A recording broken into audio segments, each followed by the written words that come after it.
I said, man, no, I didn't get that gift. Then I started thinking about, you have to be happy with what you got. Yeah.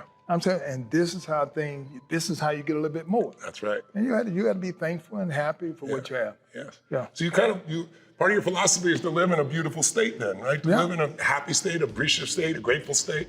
So how do you balance that out with killing somebody? Because a lot of people, when they think of boxing, they don't understand the level of discipline. They don't understand the art. They don't understand that there's a set of combinations here, there's patterns here, and there's thinking here, and there's an art here.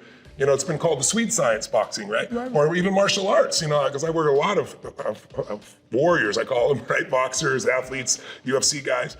And the level of discipline is insane. Mike, I've done an interview with him recently, and Mike's talked about how he was forced in the game, he was shaped by people that he feels didn't really look out for him. They turned him into a killer, and he doesn't want to be a killer.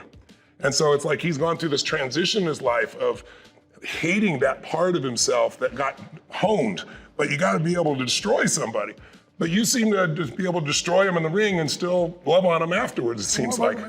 The fact is... How do you do that? How do you balance that? Well, it's a discipleship.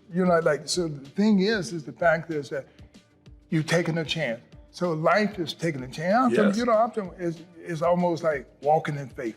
You got to feed your family. Yes. So, you go find a great job where you can feed your family. Yes. And so consistently, somebody else wants your job. Yes. And then everybody competing for jobs. Yes. And so, your job just as important as my job because you got a family you got to feed. That's right. And so, and this is what life is really about. But they got the enemy. The enemy try to look at people's skin color, their height, why he got the job, I didn't have the job, and destroy. And God made people, and when He made people, made everybody the same, and they just got different colors. But the devil's job is to divide and conquer. Yeah. To make you hate this person. If you hate this person, you get somebody on your side, maybe y'all can take advantage of this person. But the fact of the matter, if you do the right thing, then the right thing gonna happen for you. So what's your advice now to the kids that you talk with? Because you've lived such a full life, right?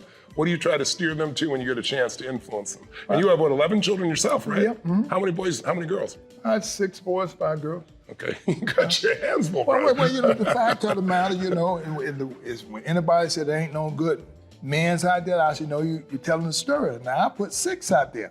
Ain't no good women, I put 5 out there. That's how for everybody. But that's how you have to look at life. Yes. What's your philosophy as a father? What do you try to instill in your children that you've learned? What I have learned is love is the key. I'm successful because I found something that I love. Yes. Now, my mama wanted me to find something that I love, not something that you like, because you can like a lot of things. And that's the reason you may not become successful. Yes. But you find something that you love, you're going to be successful. Yes. Because that's what love is all. God is love. I'm with you, brother. I agree with a million percent on that one, man. That's gorgeous. So what's one of the fights in your career? You've had so many. What's one that stands out? Because today, I talk to people about the best story of humanity is the comeback story, right? Because anybody can succeed or get lucky, but being taken to your knees like COVID has done to so many people, I said, the comeback story, that's one that excites every human being. It's the Rocky story, right? It's the guy comes back and they push through it all and they get better than they were before, right? What's been the comeback story for you? What's been one of the tough ones for you that you're proud that you've been able to come back from? Well. Is there a particular fight that sticks out? I have lost 11 times, but in the fact that the time that I lost, it was time where that I actually kind of went farther than I should, because I knew my shoulder was hurt, but the guys that I was fighting, I thought I could beat them even hurt. Oh God! I said, that pride kick in there, and I have done things like that, and so people say, then why you ain't telling me about it? I said, well, because it's my fault.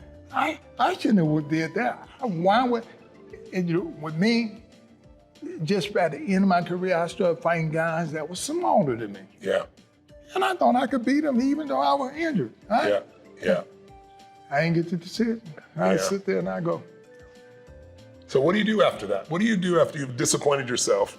Because everybody does this at times, right? And I always tell people, it's like success is always the other side of frustration, the other side of rejection, the other side of failure, right? It's like the ability to push through it. So when you come back from one of those, do you think of one that was really rough?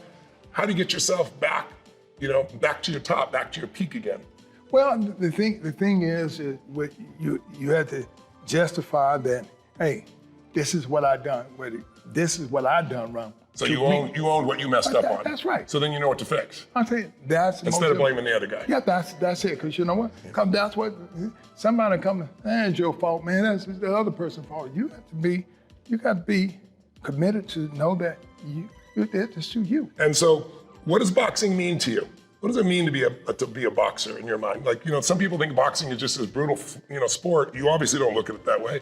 What is boxing really? What does it mean to be a boxer? Well, I guess anybody, when you think you can kind of think in a way that you want, but it's a love to me. Yeah. This is something that I found out. What do you love about it? Well, the competition and God gave me just as much strength He gave everybody else. Yeah. And now it's who is able to make the adjustment they need to make. I'm like, fail as a boxer in your mind? Because you've seen a lot of guys fail who were strong, had a lot of will. What makes the boxer that doesn't make it? He quit. I'm trying to say he quit on himself. Life is about don't quit on yourself. But if you hadn't been taught that, then you get to saying, you know what, this ain't for me. Yeah. Because this guy, people get embarrassed if they lose. Yeah. Think about it. My mama told me, she said, all right now, you sit here and you know that all these people come to see you. You know they come to see you to win. But you got something come to see you lose. They can't wait to that day that you gonna lose. See, son, you never lose if you don't quit. Give your best. I'm saying that the point of the matter, your best is you gave your best. Yeah. And say, all right, you didn't win it, but the other guy, you beat. Right? Yeah. That's wonderful. So what's kind of like your mission now? Like what excites you? What are you passionate about this stage of life? Well, just inspiring young people. Because I have done what I have done, and so ain't nobody chasing older people trying to be like older people. Yeah. I'm saying, because I remember when I was a kid, and this left side for the young people and that side for the old people. And I look over there, man. Hey, I wasn't trying to be like them. Yeah. I'm trying to be like these people like this, but it's the older people who have to have confidence and the wisdom and come back and tell the young people how to help them. Yeah. Now I would never been who I am if these older people didn't help me. I'm like, I remember at the boys club. When the first time I went to boys club, I was 6 years old.